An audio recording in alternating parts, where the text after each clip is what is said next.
Hi viewers, ఎంతో చాలా టేస్టీగా ఉండే ఈ గ్రీన్ పీస్ వడలు రెడీ అయిపోయినాయి.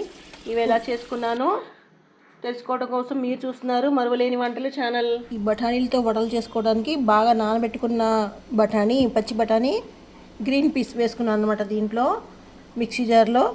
ఇందులో ఇప్పుడు కొబ్బరి, కొంచెం దాల్చిన చెక్క వేస్తే లవంగాలు వేయాలి, లేకపోతే దాల్చిన చెక్క వేయాలి, ఏదో ఒకటి మాత్రమే వేయాలి. ఒక పచ్చిమిర్చి వేసి ఇవన్నీ వేసి తిప్పేస్తాను అనమాట. నేను ఈ వడల కోసం మిక్సీలో వేసి తీసుకొచ్చాను. ఇప్పుడు ఇందులో కలుపుకోవడానికి క్యారెట్, కరివేపాకు, ఉల్లిపాయలు, పచ్చిమిర్చి, అల్లం, కరివేపాకు అన్నీ తీసుకున్నాను అనమాట. ఇవన్నీ వేసి దీంట్లో కలిపేస్తాం. సాల్ట్ కూడా వేసేసి ఎంత సరిపోదో సాల్ట్ టేస్ట్ని బట్టి వేసుకోవాలి.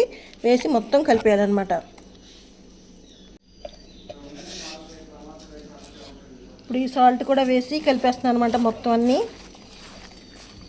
తీసుకొని ఈ పిండి ఇందులో ఇలా పెట్టి ఒత్తుకొని ఇట్లా వేపుకోవాలన్నమాట.